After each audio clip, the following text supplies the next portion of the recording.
c'est que c'est jamais vu, les choses ne sont jamais situées dans un contexte global, vaste, hein, qui couvre plusieurs champs de situations dans un plan historique à un moment donné.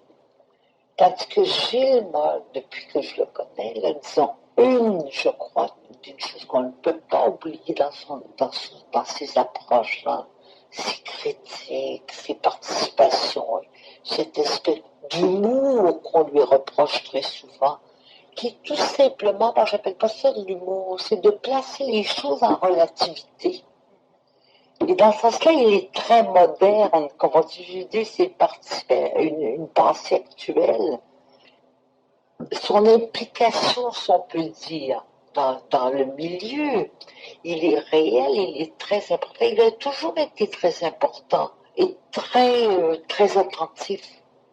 Puis toujours vu dans une échelle beaucoup plus vaste. Et ça, évidemment, il y a beaucoup de gens qui ont toujours été très déroutés par Gilles à cause de ça. Il y a une attention, il y a une question à poser. Ces questions-là, Gilles il les pose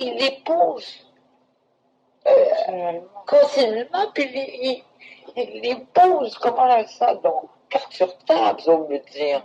Tu sais, alors ça déroute, parce que je veux dire, c'est toujours le croix ou meurt que la plupart des gens ont. Quand ils défendent des écoles, c'est complètement stupide, tu comprends? Il n'y a plus qu'une seule sorte d'écriture.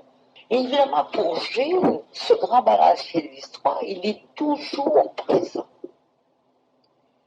Tu sais, je ne sais pas comment je dirais ça, donc, c'est un homme qui a toujours défendu, si on peut dire, ce qui lui était cher, ce qui lui était précieux.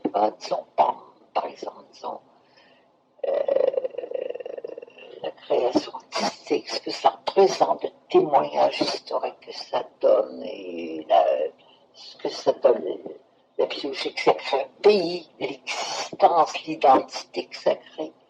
Pour lui, je crois que c'est des valeurs absolument très, très importantes, qu'il a toujours d'ailleurs défendues. Mais par contre, arrêtons, hein, dans une vue beaucoup plus vaste, et c'est ça, pour moi, c'est toujours ce qui m'a frappé, qui m'a intéressé, qui m'a beaucoup appris aussi quand je l'avais rencontré. À ce moment-là, c'était cette forme d'esprit, c'est une forme d'esprit, ça, c'est une forme d'intérêt. Et évidemment, ça déroule beaucoup de gens. Alors, il y a ça. Alors, donc, je dis qu'on ne peut pas faire état. Et sa poésie a aussi cette dimension. C'est l'homme entier, comme ça. Et ça, je trouve ça très beau. Je trouve ça, évidemment, tu n'es jamais l'homme d'une caste. Hein, tu n'es pas l'homme non plus d'un groupuscule.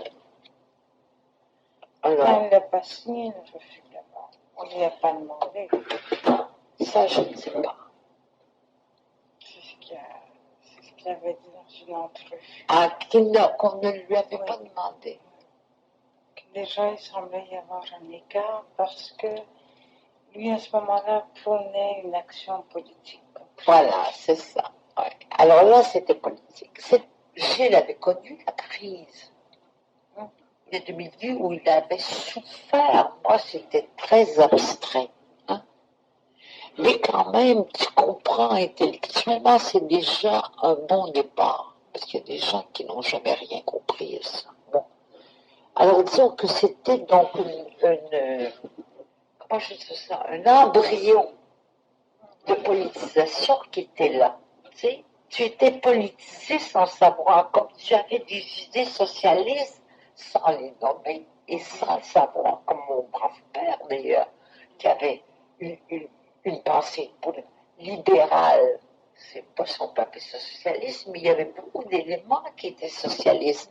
Puis tu lui aurais dit, tu es socialiste, il serait monté au plafond. Hein? Bon, il ne fallait pas nommer les choses non plus. Bon, trop.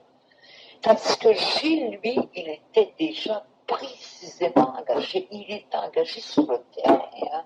Le syndicalisme, il savait la preuve, il s'est battu pour le syndicalisme. Alors, dans le groupe, nous n'avions pas cette activité politique d'action. Il n'y avait pas c'était pas un engagement politique dans le sens où on entendait Gilles. Alors c'est certain que Gilles devait être perçu comme qu'il donnerait au groupe une couleur politique dont le groupe ensemble ne voulait pas. Comme relation. Alors, quand les communistes, eux, arrivaient, non pas avec la proposition nouvelle, une proposition nouvelle, mais c'était, alors là, en plus, c'était de la figuration et un thème à illustrer ensemble. Et nous étions tout à fait anti-illustration, c'était pas ça peine pour nous. Bon, alors, à ce moment-là, tu avais les surréalistes qui nous offraient aussi une imagerie onirique, hein? Et tandis que tu avais de l'autre côté les communistes qui nous offraient une littérature peinte de combat, ben moi j'aimais mieux personnellement la littérature de combat. Mais c'était pas notre champ d'expérience et ça n'allait pas du tout dans nos intérêts. Alors, donc à ce moment-là, c'est certain qu'on a dit aux communistes, eh bien bonjour, messieurs, bye bye. Alors donc, Gilles lui appartenait, moi j'étais amie personnellement avec Gilles, quand même, il appartenait à ce monde-là, mais Gilles au niveau de l'écriture plastique n'était pas lié avec le réalisme socialiste. Il y avait donc chez lui là que, étant le poète qu'il était, il ne pouvait pas, il n'a jamais fait de la poésie, Gilles, aller citoyen, monter sur les barricades. Tu comprends, c'était impensable.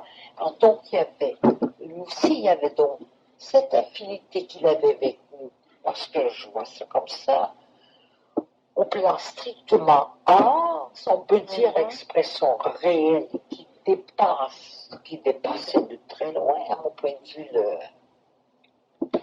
la situation sur un plan là, et qui était une écriture, qui était un témoignage de liberté, on peut dire ça, parce que l'auteur aurait été tout simplement une reproduction d'un message qui venait d'ailleurs, et qui venait de la Sainte-Russie, avec sa propagande, et puis ses infiltrations, et tout ça. Alors, Gilles, je crois, était perçu comme ça, hein, avec nous, sur le plan expérience artistique, si on peut dire, mais pas avec nous. Et alors là, je ne sais pas où se situer. Ils sont nulle part. Mais par contre, l'histoire fait qu'ils sont quelque part, parce qu'on n'est jamais nulle part, ça n'existe pas être nulle part. Tandis que le problème de Gilles, c'est qu'il a toujours été quelque part. Si on élimine ton œuvre de partout, c'est pas un hasard. Comment se fait-il qu'il a une cote et des prix, ça se traduit en argent, c'est ça. Hein? Pendant très longtemps, ils ont essayé de le laisser dans l'ombre. C'est une espèce de... Comment je dis ça? Et c'est très marrant et c'est normal.